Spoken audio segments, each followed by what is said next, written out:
Fresh haircut. Yep.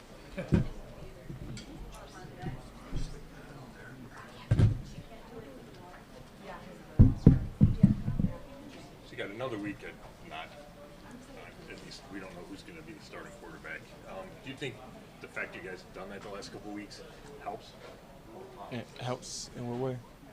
You're used to it. It's not a surprise anymore.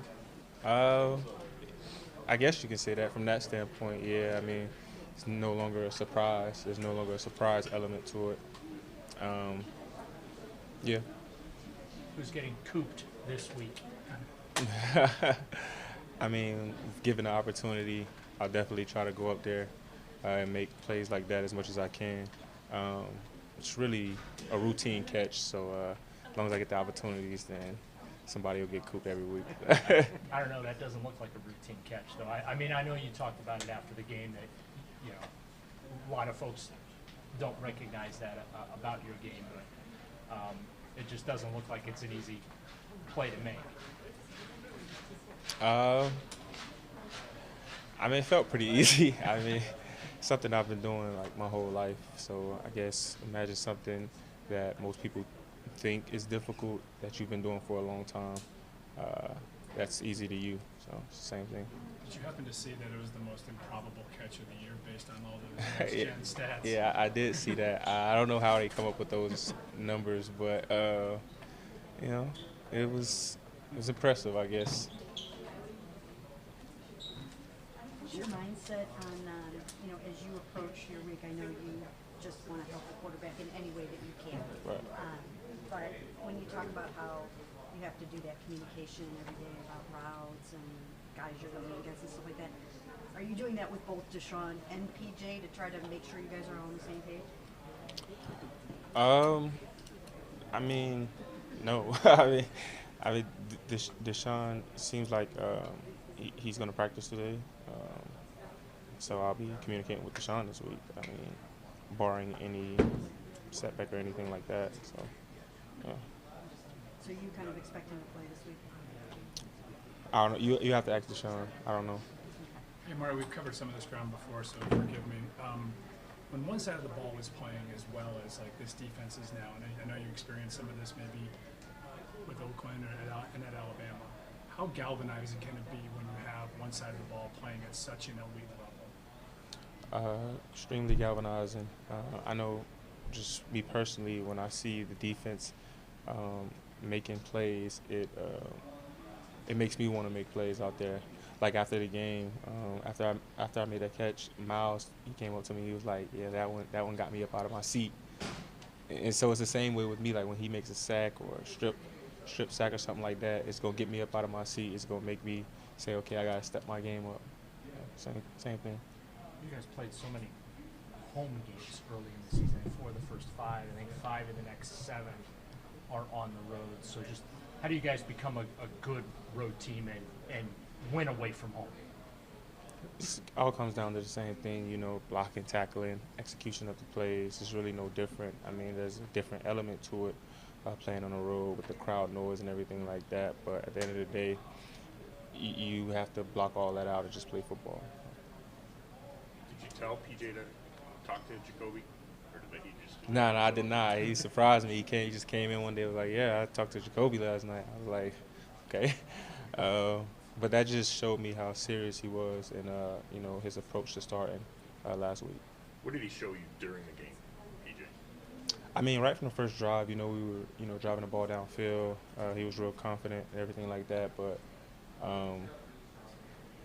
you know, obviously it got stifled the drive. But he showed me a lot of confidence, and I got confident in his ability. So I was ready to go out there and make some plays for him. Kind of building off that, what similarities do you see in practice habits or in the way they execute between Deshaun and PJ? Say it again. Just how PJ and Deshaun are similar. What about one guy playing and the other one not? Is I mean, smoother transition. for the most part, you know, every quarterback that I've played with have been similar in regards to, you know, just being a great leader, always being one of the hardest workers on the team, You always see him the first guy in, the last guy to leave, always working extremely hard in the weight room, always trying to get extra film study in with his guys. Most quarterbacks are generally like that, so that's how they're similar. What kind of boost could it be if Deshaun is able to play after missing a couple of games? It'd be a huge boost. I mean, Deshaun is our guy. You know what I mean? At the end of the day, we all know who Deshaun is. We've seen, all the plays that he's been able to make throughout his career. It's just like any other team. Like, you're confident when your starting guy is in the lineup 100%. So it'll be a huge boost. Yeah. Thanks, Tark. Thanks. Excuse me, bro.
man. You know we do. Come on. This is your favorite part of the week. Don't hide it. Oh, yeah, of course. You said it with a straight face. I'll give you that. It's the truth, man. What have Rodney and Juan brought to the secondary, just from a vet, leadership, professionalism perspective, and how they help you? Yeah, I think you just said it. Vet leadership and professionalism. So those guys have definitely helped me. It's not my first years in the league, but those guys have definitely come with some other knowledge and a winning mentality, and that's what we need on this team. That's it. When you look at this Colts offense and Gardner Minshew having to take things over at quarterback, just what do you see? What are your observations? Well, before going into last week, he hadn't threw a pick. The Jags got on him a little bit. It was a tough game for them, so I'm sure that he's going to have that bounce-back mentality and mentality to take care of the ball. So we reverse, we got to go get it, just like the Jags did last week, and carry that momentum that we had from last week. This defense is playing the way it is. How much confidence do you guys have that you guys can hold the fort down till whenever Deshaun does get back? We have, all the confidence in the world, man. We know that what we bring to the table. We know we're the best in the world, and we go out there on the field with that mentality, every snap. So, we know we have a great week of practice. We had a great week of practice last week, and we had a great day yesterday, so we're going to continue that. Can these games, if you have them back before that, can that be an opportunity to prove what you guys are saying, that we're the best in the world? Yeah, of course. He's been in the league for a while now, so I wouldn't just consider him just new to the game or anything. But he knows what he's doing, but we do too. So we, like I said, we're gonna carry the momentum, man. You guys are really good Sunday defensively, not perfect. I'm sure Coach Schwartz goes out of his way to show you the little things that didn't go well. Yeah. What does that mean to have that kind of a coach that's on you all the time about doing all the little things that are going to take to win? Yeah, he knows what it takes to win. That's what we need. We know that we have a lot of things to clean up. Like the last drive was not good enough. In my eyes, that could have lost us the game easily. So it doesn't matter how well we played throughout the whole game. I played well when it matters. So like I said, it's a lot to clean up. But victory is a victory. We'll take it and move on. Hey Grant, guys on defense are getting a lot of love nationally, locally. You have to tamp it down a little bit, not to let it get too much into your head. Yeah, Or is that not an issue? No, I don't really see it as an issue, man. Good or bad, we flush it week to week, so we know that we have a reputation to uphold now, as a number one defense. So with that in mind, man, we can't have any slip-ups. Like I said, that last drive last week wasn't good enough, but we got to uphold that standard. We got to start taking the ball away some more too. You guys are going to begin this. Can I just follow up real quick? After the Tennessee game, that was a real good game defensively. Yeah. And Baltimore wasn't. Yeah. For a variety of reasons. Was the head issue at all a factor in the performance against Baltimore defensively? What issue? The head issue, letting it get to you, success, dealing with success. No, I think that Baltimore had a good game plan. We just came out flat. And that's a good experience to have, so that now we know what we need to do, man. We can't take anybody lightly. We can't think too highly of ourselves. We just have to know what we have and know what we can do and reach that potential every week. You played a large chunk of your home schedule already, which means you're going to play a lot of road games here coming up. I love road games. What do you love about them, and how do you guys become a good road team? I just, me personally, I like road games, just going into somebody else's environment and basically taking their fans out of the game and as a defensive mindset. So I love making plays on the road, flying around, having fun with my guys, man, and seeing our fans in their stadium going crazy. So that's a defensive mentality I have. And for offense, I'm sure they want to go score touchdowns and turn it up in that way. But I always like road games, man, making plays, and it's fun. Jim is so big on like swagger, personality. How much of a part of that is it for you guys? Like, does the defense need to have some of that? Of course. When guys flying around, man, having fun, you can see it relates to the film. It relates to everything, good plays, and guys just gelling together as a team. You can see it. And that's what great defensives have. They're always tight in the locker room as well, and they're always having fun on the field. So, when you do your job, you guys have fun. So have you seen any of the, speaking of the attention that you guys are getting, like I watched the thing with Micah Parsons yesterday, who's just like raving about you guys. Did you see that? And what do you think of some of that kind of stuff that's going on? No, I didn't see that. What did he say? Oh, he just gave you guys the highest praise about what a dominant defense you are. And I guess he's got his own show now or something. But J.J. Watt has weighed in, so really good defenders like that are singing your praises. So how does that kind of feel? Yeah, it feels good. We got to keep it going. I know that the whole league is taking notice of what we're doing. Every week, officers are going to go in who we're facing, and they're going to say that this is the best defense in the league.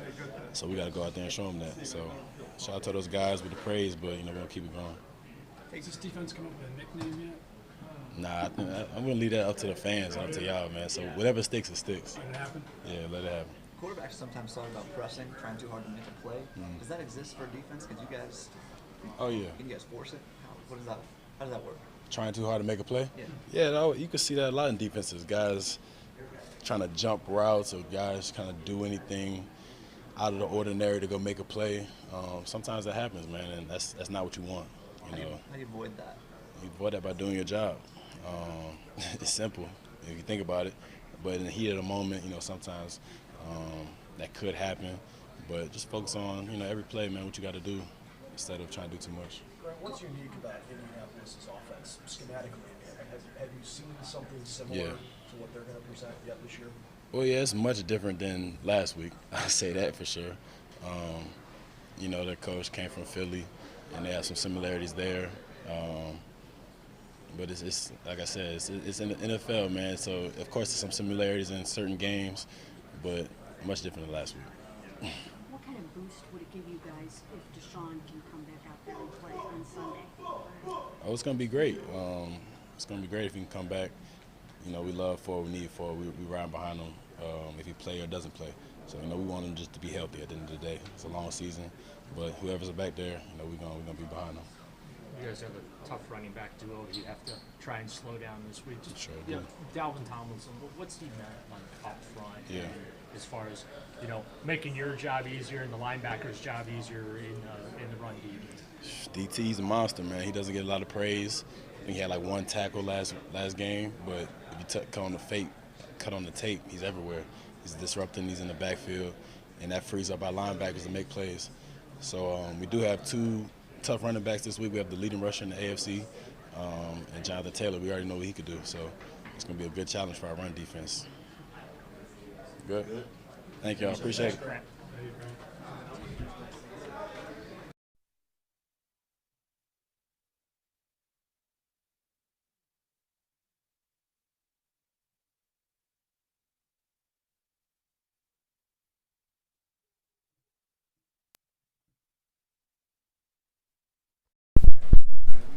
Ready to make one consecutive start in a row? Yeah, we're working to it. I got to go practice yesterday, move around a little bit, so we're trying to get back on track.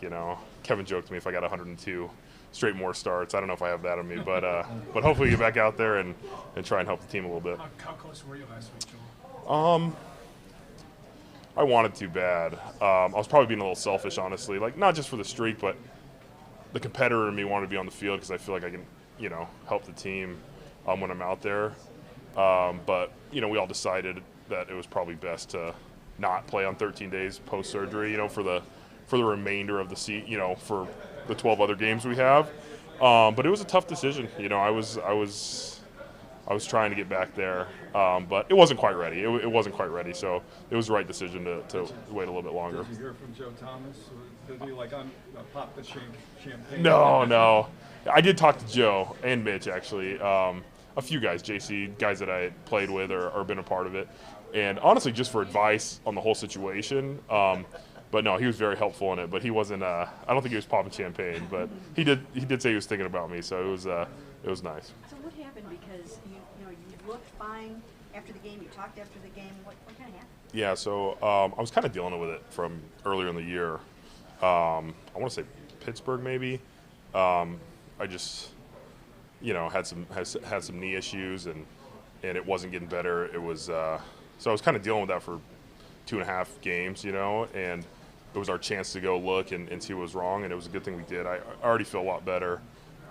There's some damage in there that they could fix with the scope, and it turned out to be good. So it wasn't one instance in the game, that happened, but it was kind of over time through the first kind of quarter of the season. But it was kind of our one time in the season where I didn't have to miss too much time, so we decided to make a move and get it fixed. What did you do during that? During those 3 hours on Sunday? During the game? Yeah. I was on the sideline.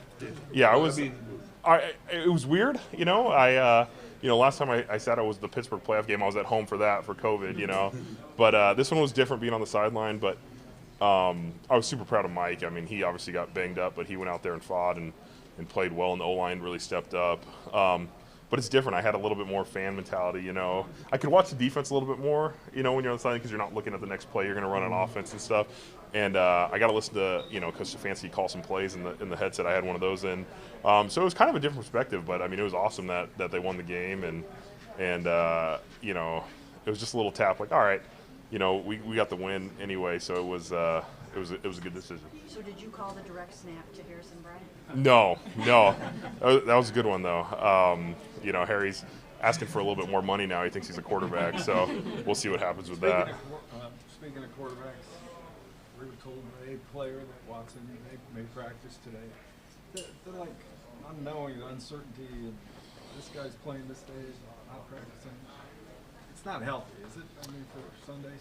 The team is really focused, and Coach Stefanski's done a good job of we have to focus with the guys that we have out there. Me included, when I was hurt, Dunny was ultra focused. PJ and DTR have been ultra focused when they're out there, and we just want Deshaun at full health and make sure he's comfortable and ready to play.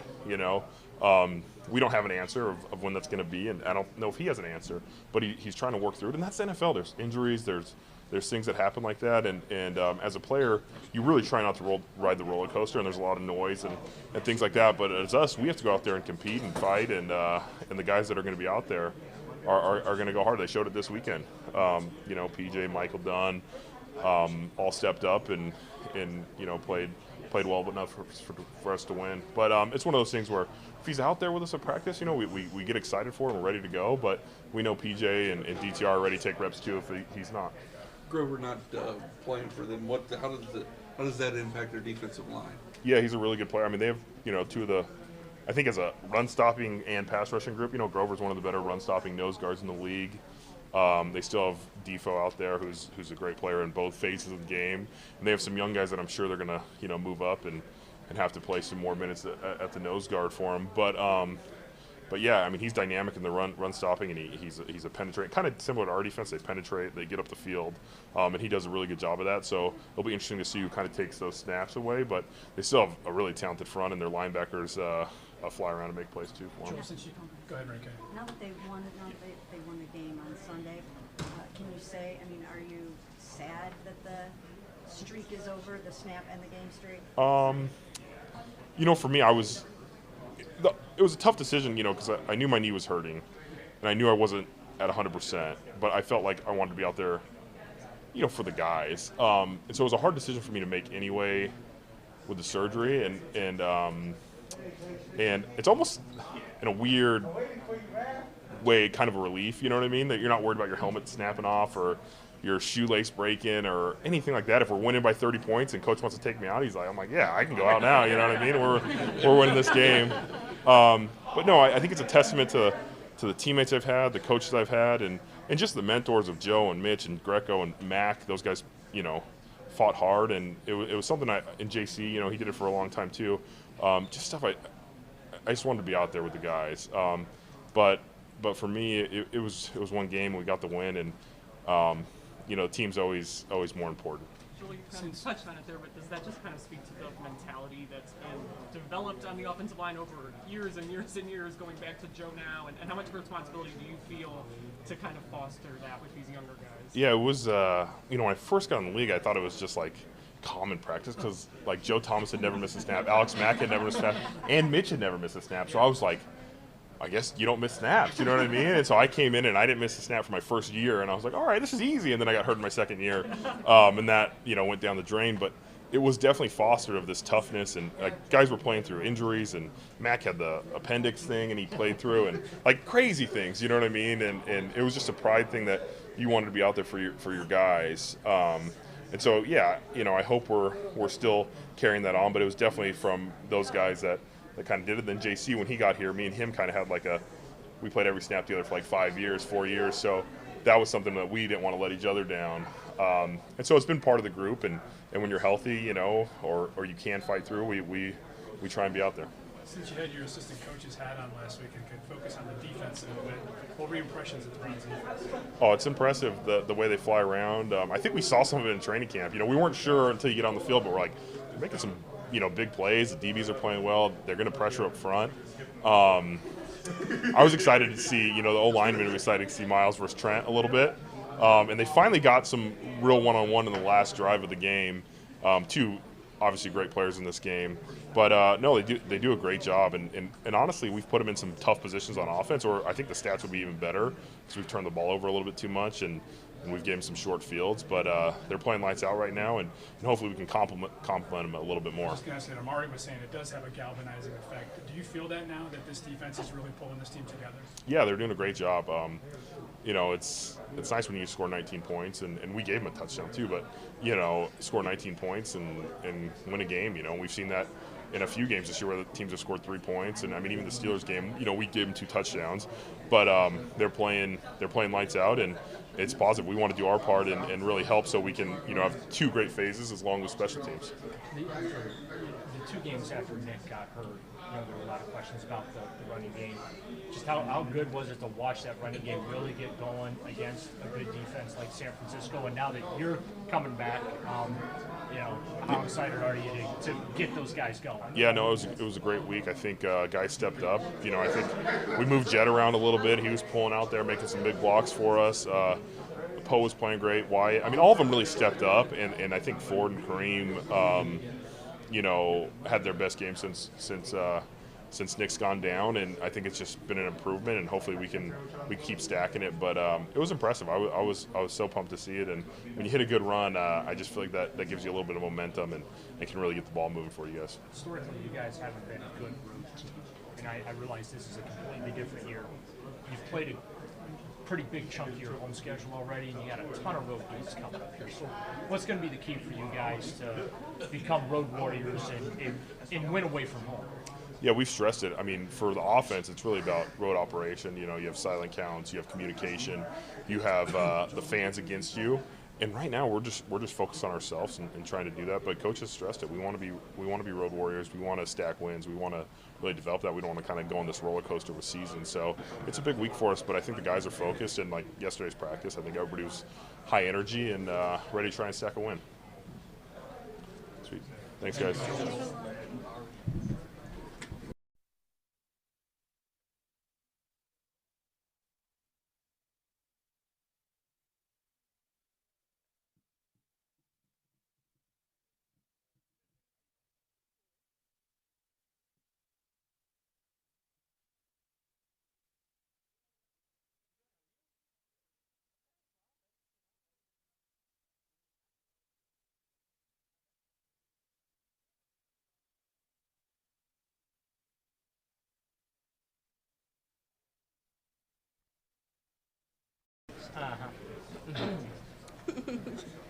How you doing? Good, bud.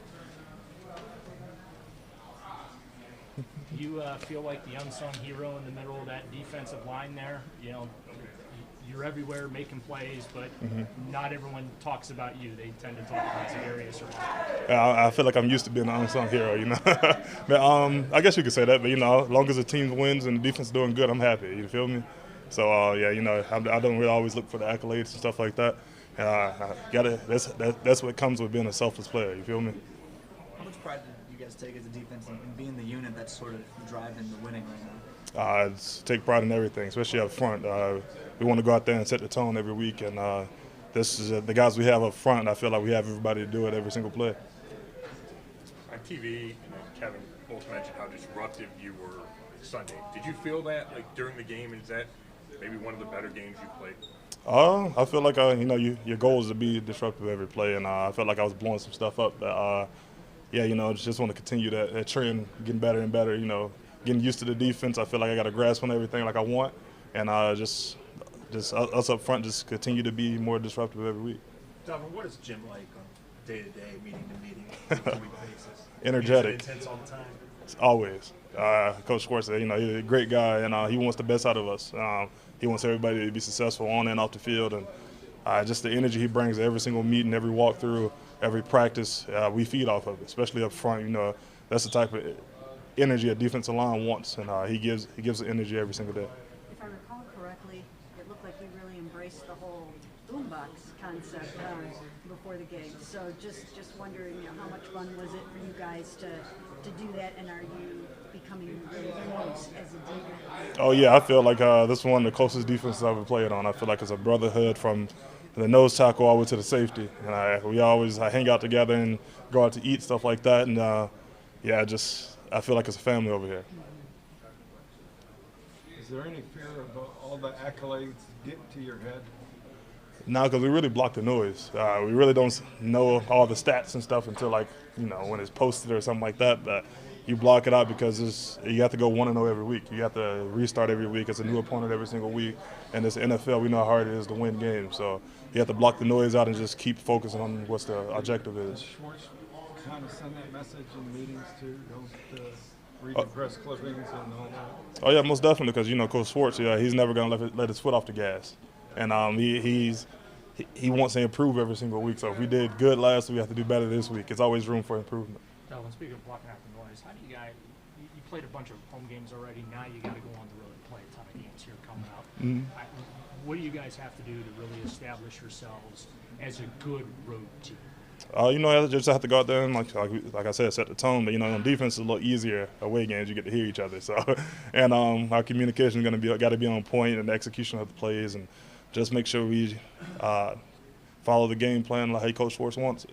I know there's 11 guys involved in stopping the run, but as a guy in the middle, how much pride do you take in the turnaround that this run defense has had? Even though I know you weren't here last year, but the fact that the run defense is so much better this year. You always I take a lot of pride in stopping the run because you can't stop the run. You don't have to worry about pass rushing, getting sacks and the quarterback hits because they're just going to keep running the ball. It's always a safer option. So I always take pride in stopping the run. I feel like everybody up front seven, and our safeties too.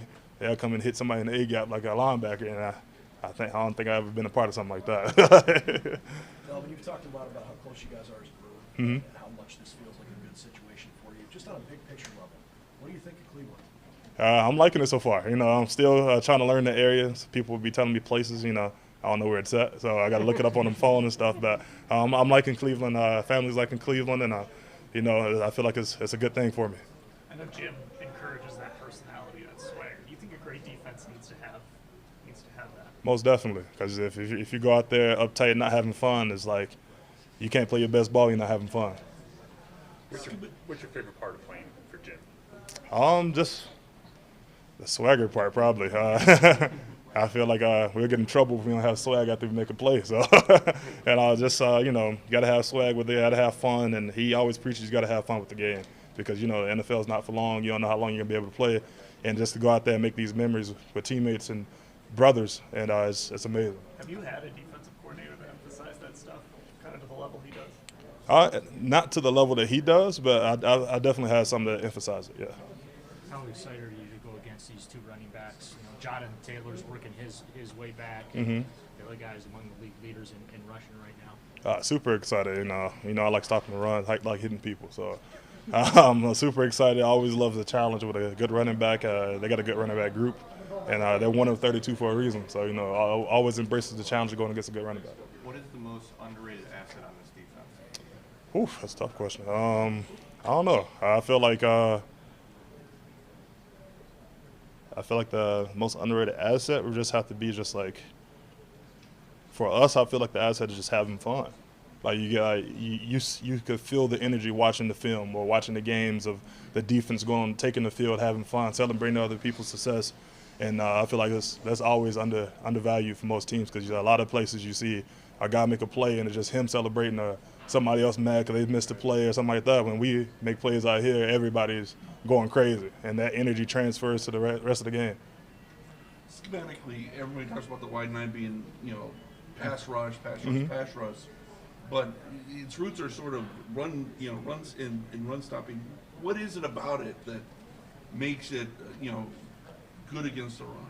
I feel like it helps sets up a firm edge, and we have our defensive ends, some of the best players in the league, and they always sets the edge. And even when we run different stunts and things like that, we have our DBs and linebackers coming down here super quick with it. So it's just everybody's just reacting to the ball and everybody trying to hit somebody. Good. Thanks, Alan. Yep, appreciate it.